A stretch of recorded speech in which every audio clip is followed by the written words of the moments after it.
എന്താടോ ചത്തവന്റെ പേര്? പ്രസാദ്. അച്ഛന്റെ പേര് നാരായണൻ.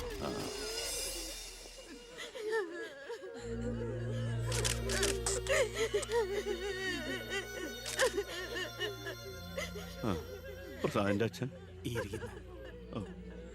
നാരായണേട്ടാ, പ്രസാദ് എപ്പോഴും പറയുമായിരുന്നു അച്ഛനെ കുറിച്ച്. വിഷമിക്കരുത്.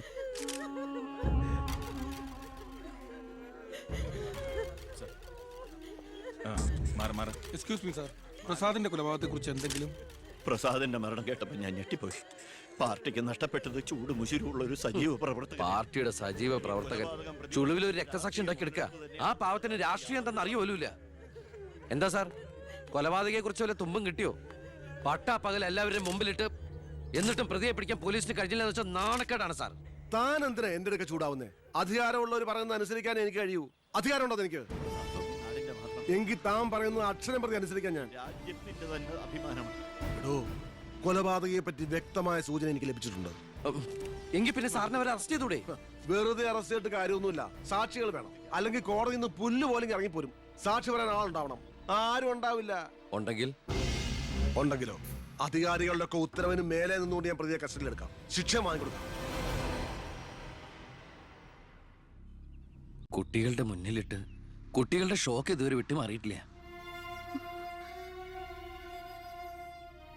പ്രസാദിന്റെ അച്ഛനും അമ്മയും പെങ്ങളും ഒക്കെ അവരുടെ കണ്ണീര് നമുക്ക് കണ്ടില്ലെന്ന് അടിക്കാൻ പറ്റുമോ? വേണ്ട കുഞ്ഞെ, അവരൊക്കെ വലിയ വലിയ ആളുകളാ. എനിക്ക് ഇവളല്ലാതെ വേറെ ആരുമില്ല. കൊള്ളാവുന്ന ഒരുത്തരെ ഇവളെ കൈപിടിച്ചു കൊടുത്ത് മനസമാധാനത്തോടെ മരിക്കണം എന്നാ എന്റെ ആഗ്രഹം. ശരി, പ്രസാദിന്റെ കൊലപാതകത്തിൽ നിന്ന് നമുക്കങ്ങനെ ഒഴിഞ്ഞു മാറാൻ പറ്റൂ? ഒരു തരത്തിലും നമുക്കില്ലേ പങ്ക്? താൻ ഒരാൾ വിചാരിച്ചാല് കൊലപാതകയെ കോടതിയുടെ മുമ്പിൽ കൊണ്ടുവരാൻ പറ്റും, വ്യക്തമായ സാക്ഷിമൊഴികളോടെ. എന്നെ വിശ്വാസമില്ല ശരിക്ക്. ഞാൻ വരാം. ഏത് കോടതിയിൽ വേണമെങ്കിലും. മോളെ, ഒരു കുഴപ്പമുണ്ടാവില്ലമ്മേ.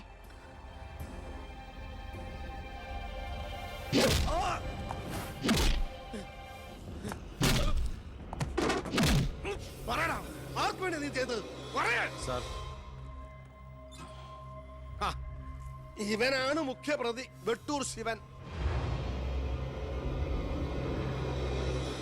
ഇതൊരു രാഷ്ട്രീയ കൊലപാതകമായി വളച്ചൊടിച്ചതിന് പിന്നിൽ ആരാണെന്ന് ഇവന് അറിയാം. പക്ഷെ നീ കാരണം എന്റെ പെങ്ങള് പോലീസ് സ്റ്റേഷനായി പോയി. സാറിവിടെ നിൽക്കണോ? അല്ലെങ്കിൽ ഞാൻ നിന്നെ കൊണ്ട് പറയിപ്പിച്ചെന്നെ കേട്ടോ. ഞാൻ നിൽക്കുന്നത് താൻ കാര്യാക്കണ്ട.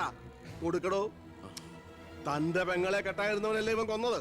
അപ്പൊ പിന്നെ ഞാൻ ഇടിക്കുന്നതിനേക്കാളും പവർ തന്റെ കഴിക്കാം. നോക്കി നിൽക്കാതെ കൊടുക്കണോ.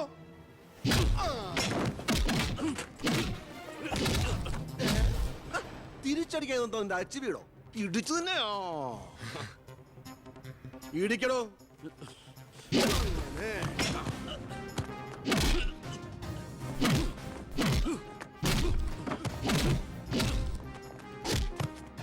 എന്താണോ നോക്കി നിൽക്കുന്നേ?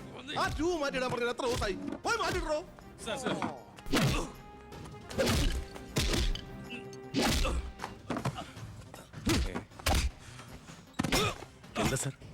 ഒന്നുമില്ലടോ. പോലീസ് സ്റ്റേഷനിൽ കൊണ്ടുവന്ന് പ്രതി ഓടി രക്ഷപ്പെടാൻ ശ്രമിച്ചു.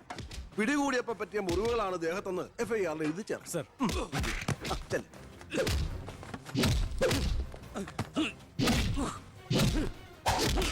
പറയടാ, ആര് പറഞ്ഞിട്ടാണ് നീ ചെയ്തത്? പറയാൻ ആരാടാ നിന്റെയൊക്കെ പിന്നിൽ? ഒരു ചാൻസ് കിട്ടിയെന്ന് വെച്ച് ഓവറാക്കരുത്. അവൻ ചത്തുപോവും. പിന്നെ ലോകം മർദ്ദനം, CAക്ക് സസ്പെൻഷൻ. വെറുതെ എന്തിനാ എന്റെ കഞ്ഞിയില്? തൽക്കാലം ഇവനൊന്ന് റെസ്റ്റ് എടുക്കട്ടെ. എനിക്ക് അവന്റെ മേലെ കുറച്ച് പണിയുണ്ട്. എന്നിട്ട് ഞാൻ അവനെ കൂടെ സത്യം പറയിപ്പിച്ചോളാം. താൻ ചെല്ലേ.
നീ എന്താ കോടതി പോണെന്നോ സാക്ഷി പറയുന്നൊക്കെ കേട്ടല്ലോ?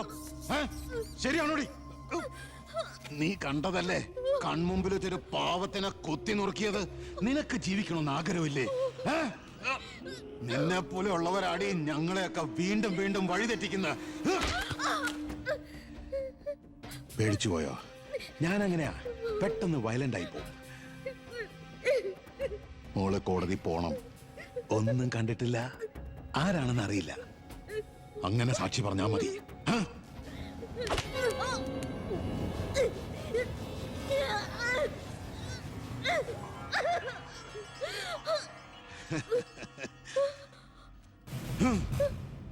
ഇനി ഇതിന്റെ പേരിൽ നമ്മൾ തമ്മിൽ കാണേണ്ടി വരരുത്.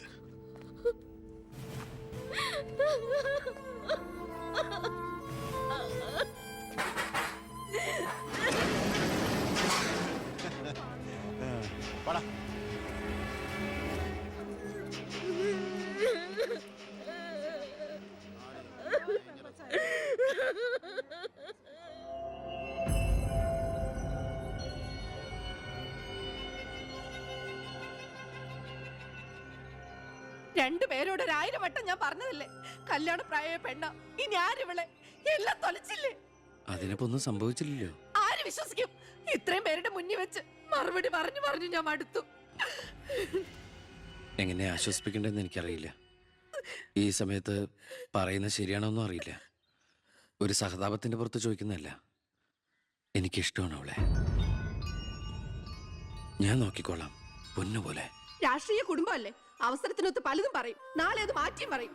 തിരിച്ചറിവില്ലാത്ത പ്രായത്തിൽ നീ കൊടുത്ത കത്ത് മേടിച്ചു എന്ന് പറഞ്ഞ് ആട്ടി പുറത്താക്കിയതല്ലേ ഞങ്ങളെ. ഇപ്പതാ സാക്ഷി പറയാൻ കൊണ്ടുപോയി അവളുടെ ജീവിതവും നശിപ്പിച്ചു. ഇനി എന്ത് വിശ്വസിച്ച അവളെ നിന്റെ കൂടെ അയക്കേണ്ടത്? കൊല്ലൂല്ലെന്ന് എന്താ ഉറപ്പ്? മന്ത്രിയുടെ മോൻ എന്ന പദവിയല്ലാതെ ഇവളെ കൊണ്ടുപോയി പോറ്റാൻ നിനക്ക് വല്ല ജോലി ഉണ്ടോടാ?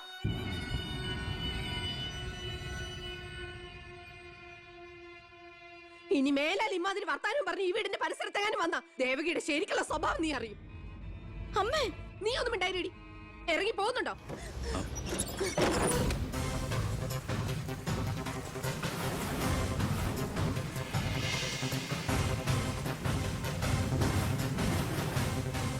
ഇടയ്ക്ക്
നിന്നെ ഒഴിവാക്കി നിന്റെ പെങ്ങളെ എങ്ങനെ കെട്ടിക്കാൻ പറ്റുമെന്ന് ആലോചിച്ച് നിന്റെ അച്ഛനും അളിയന്മാരും കൂടി തല പുണ്ണാക്കുമ്പോഴാ ദൈവം ഇങ്ങനൊരു അവസരം എന്നെ മുന്നിൽ എത്തിച്ചെന്നത്.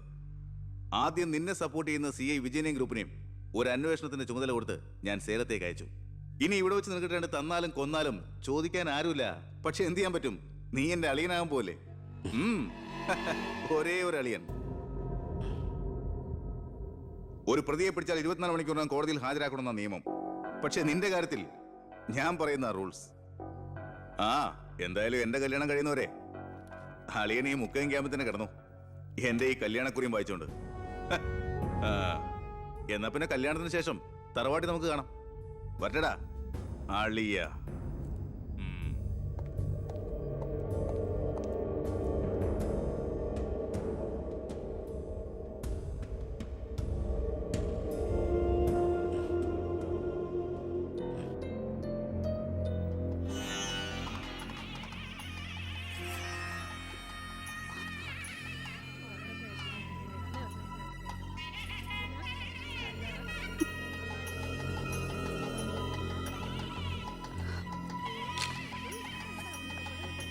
ഇതുവരെ റെഡി ആയില്ലേ?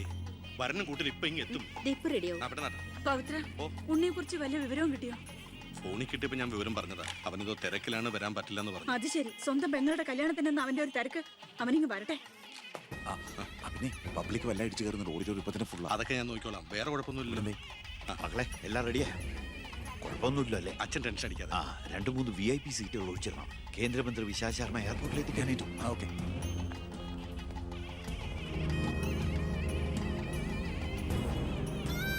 മോളെ,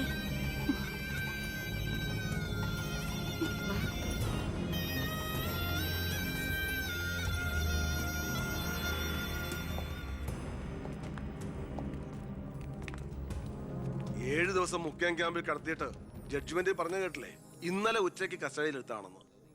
എന്തായാലും FIR ശിക്ഷ ഇളവ് കിട്ടാനുള്ള ചാർജേ ഉള്ളൂ. നിന്നെ ഒഴിവാക്കി നിന്റെ പെങ്ങളുടെ കല്യാണം നടത്താനുള്ള തന്ത്രമായിരുന്നു അതിന് പിന്നിൽ. അത് വെറും കല്യാണമായിരുന്നില്ല. കേന്ദ്രം ഭരിക്കുന്നവരടക്കം കേരളത്തിലെ സകല മന്ത്രിമാരുണ്ടായിരുന്നു. ആരുണ്ടായാലും എന്താ, ഒരേ ഒരു മകനെ ജയിലിൽ അടച്ചിട്ടല്ലേ.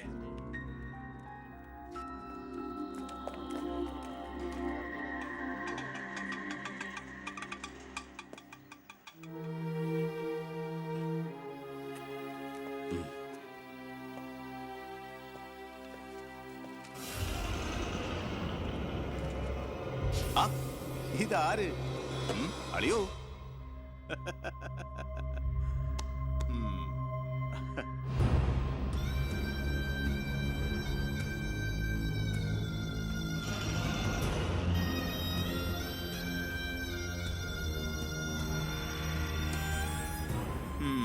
ഒരു ദൂരയാത്ര കഴിഞ്ഞ് വരുന്ന ലക്ഷണമുണ്ടല്ലോ. അളിയൻ ഇത്ര ദിവസം എവിടെയായിരുന്നു? നീ ഇങ്ങനെ നോക്കി നിൽക്കുന്ന അളിയന് പോയി ചൂട് ചായ എടുത്തോണ്ട് വാ. ചെല്ല്. എന്തിനാ ഇപ്പൊ അങ്ങോട്ട് വന്നത്? കാണണ്ട നിന്നെ എനിക്ക്. വീട്ടിലൊരു നല്ല കാര്യം നടക്കുമ്പോ നാട് നന്നാക്കാൻ നടക്കുന്നു. മന്ത്രിയായി നിന്റെ അച്ഛനൊക്കെ തിരക്കുണ്ടോടാ നിനക്ക്? ഞാനില്ലായിരുന്നെങ്കിൽ എന്താമേ, ഇവിടുത്തെ കാര്യങ്ങളൊക്കെ ഭംഗിയായിട്ട് നടത്താൻ എല്ലാരും ഉണ്ടല്ലോ. എത്തിയോ വിമതൻ? വിമതൻ ചെറുപ്പകാലത്ത് ആവേശമായിരുന്നു എനിക്ക് എൻ്റെ അച്ഛൻ. മനസ്സുകൊണ്ട് രാഷ്ട്രീയ ഗുരുവെ കണ്ടിട്ടാ ഞാൻ രാഷ്ട്രീയത്തിലേക്ക് ഇറങ്ങിയത്. പക്ഷേ അടുത്തറിഞ്ഞപ്പോ തെറ്റുകളിൽ നിന്നും തെറ്റുകളിലേക്കാണല്ലോ അച്ഛൻ പോയിക്കൊണ്ടിരിക്കുന്നത്. എന്റെ കൂടെപ്പുറപ്പിനെ മനസ്സിലാക്കിയില്ലല്ലോ.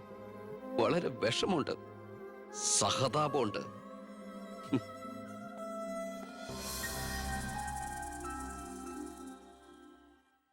കൂട്ടക്കൊല നടന്നതിന്റെ പിറ്റേന്ന് മൈതാനത്തിലെത്തിയ ഭഗത് സിംഗിന് അവിടുത്തെ കാഴ്ചകൾ കണ്ട് സഹിക്കാൻ പറ്റില്ല. ചോര പുരണ്ട ഒരു പിടി മണ്ണ് കയ്യിലെടുത്ത് ആ ബാലൻ പ്രതിജ്ഞ ചെയ്തു, ഞാൻ എന്നെ തന്നെ രാജ്യത്തിനായി സമർപ്പിക്കുന്നു. എന്താ അവിടെ നോക്കട്ടെ? എവിടുന്നത് ചോദിച്ചാടില്ലേ? അന്ന് കണക്ക് സാറിന് വെട്ടിക്കൊല്ലാൻ വന്നില്ലേ, അയാളുടെ കയ്യിൽ നിന്ന് തെറിച്ചു പോയതാ. സർ, ഇതാണ് ആ ഫോൺ. പ്രസാദ് കൊല്ലപ്പെട്ട സമയത്ത് പ്രതിയിൽ നിന്ന് നഷ്ടപ്പെട്ടതാണിത്. സർ, പ്രസാദ് കൊല ചെയ്യപ്പെടുന്നതിന് മുമ്പ് ഈ ഫോണിൽ നിന്നുള്ള ലാസ്റ്റ് ഔട്ട് ഗോയിങ് കോള് മന്ത്രി ബാലഗംഗാധരന്റെ ഫോണിലേക്കായിരുന്നു. റിമാൻഡിൽ കഴിയുന്ന പ്രതിയെ വീണ്ടും ചോദ്യം ചെയ്തപ്പോ മന്ത്രിയുടെ പങ്കിനെ കുറിച്ച് വ്യക്തമായ സൂചന ലഭിച്ചിട്ടുണ്ട് സർ. അത് മാത്രമല്ല സാർ, മണിമലയാർ ഡാം അഴിമതി കേസിൽ 2 വട്ടം നോട്ടീസ് അയച്ചിട്ടും മേനോ ഹാജരായിട്ടില്ല. തനിക്കിതൊന്നും ബാധമല്ല എന്ന മട്ട മേനോനുള്ളത്. ഇപ്പൊ വാറണ്ട് ഇഷ്യൂ ചെയ്തിട്ടുണ്ട്. എങ്ങനെയാണടോ തന്റെ അച്ഛനെ ഇതിൽ നിന്നൊന്ന് രക്ഷപ്പെടുത്തിയെടുക്കുക? അച്ഛൻ ശിക്ഷിക്കപ്പെടണമെന്ന് ലോകത്ത് ഒരു മകനും ആഗ്രഹിക്കില്ല, ഞാനും. പക്ഷെ ആര് കുറ്റം ചെയ്താലും ശിക്ഷിക്കപ്പെടണം സാർ. പ്രത്യേകിച്ച് ജനങ്ങൾക്ക് മാതൃകയാകേണ്ടവർ. ശിക്ഷയിൽ നിന്ന് രക്ഷപ്പെടുമ്പോഴാണ് വീണ്ടും വീണ്ടും തെറ്റുകൾ ചെയ്യാനുള്ള ആത്മധൈര്യം കൂടുന്നത്. ഇത് അച്ഛനെ രക്ഷപ്പെടുത്തലായി നമുക്ക് കണക്കാക്കാം. തെറ്റുകൾ തിരുത്താനും പശ്ചാത്തപിക്കാനുള്ള ഒരു അവസരം. ഒരുപക്ഷെ ഇതിലൂടെ ഒരു മനമാറ്റം അച്ഛനുണ്ടായാൽ. അല്ലേ സാർ? കൂടുതലൊന്നും ഇക്കാര്യത്തിൽ എനിക്ക് പറയാനില്ല.